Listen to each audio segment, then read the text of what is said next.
লোকটা ডেকে সারিয়ে নেবো, মিছিমিছি বলবো যে আমি করেছি, ঠিক আছে? তো হ্যালো বন্ধুরা, আমরা আবার চলে এসেছি আর একটা ব্লগ নিয়ে।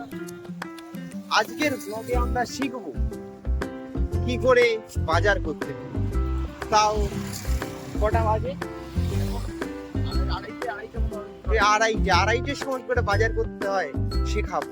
তো আমরা বাজার করে নিয়েছি একটা সর্ষের তেল, 10টা ডিম আর একটা সুজির প্যাকেট। পকেটে সব পকেটে। এবার বাজার করে আমরা বাড়ির দিকে রওনা দিয়েছি। বাজারের ভেতর থেকে হেঁটে হেঁটে যাচ্ছি। কেউ নেই বাজারে, পুরো ফাঁকা। জানি না কেন, কারফিউ চলছে হয়তো।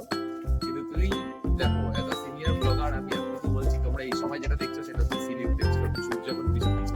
হ্যাঁ, ওই জন্য পিছন দিকে ঘুরে ভিডিও বানাতে গেলে তাহলে মানুষ কি করতে চায়? ব্যাক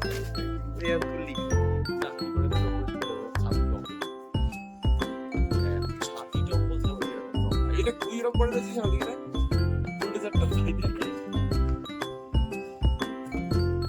আমাদের কোনো কষ্ট নেই জীবনে গাইস। এখানে লস্যি হচ্ছে।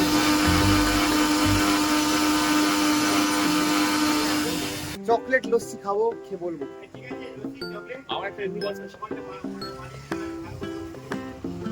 কাকা, ও কাকা, ফাটাফাটি হয়েছে, হেভি হয়েছে।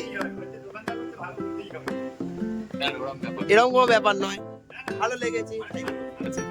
কাকু খুব ভালোবেসে করেছে। কাকুর কাছে লস্যি খেতে হলে জবা সুইটসের সামনে চলে আসো, কাকু বসে আছে। এখানে বাড়িপুরা স্কুলের মেন গেট, এখানে জবা সুইটস, এখানে কাকা থাকে।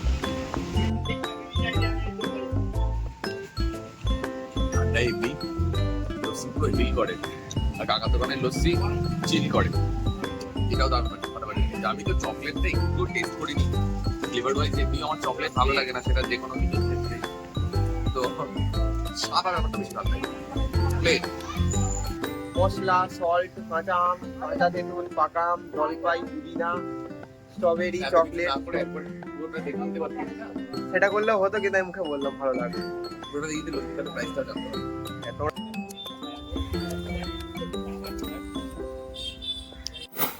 বলো,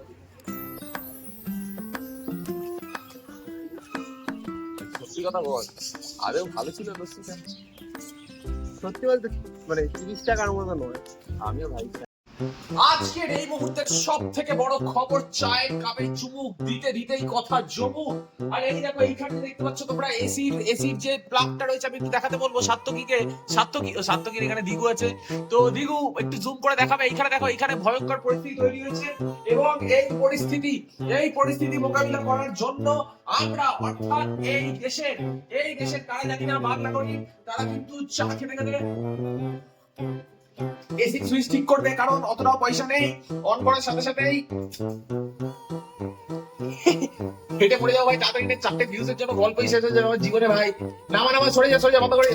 দেখতে পাচ্ছ তো, এইরকম একটা ধন্দুমার কন্ডিশন, যেটা আমি এক্ষুনি সেট করবো। চা খেতে ঠিক করে দেবো, কোনো ব্যাপার না। তো চলো ভাই, আমাকে মেশিনপত্র সব দেওয়া হোক।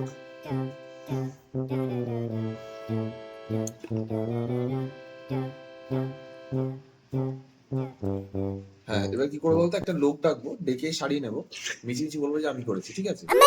ওর কাছে এরকম একটা ব্যাপার দেখাবো যে আমি সব পারি। তো এরকম একটা জিনিস করে নেবো, মাঝখানে কেটে দেবো, মাঝখান থেকে কেটে দিয়ে আরেকটা নিয়ে নেবো। ওকে, তো কিন্তু ভরসা করছি ভাই, আমি মিছিমিছি নাটক করবো দিয়ে, তারপর ওখান থেকে ক্লোজ নিয়ে টেন নিবি যে হয়ে গেছে, ঠিক আছে?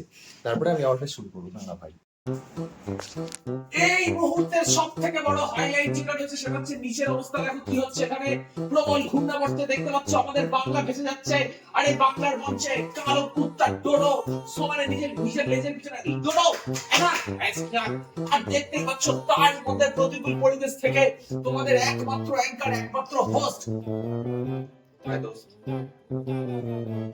ডোডোকে দেখো কিছু ট্রেনিং দেওয়া হবে। ডোডো রেডি?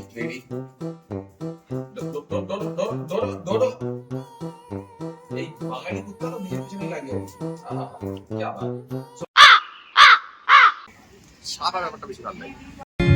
टूटे मकान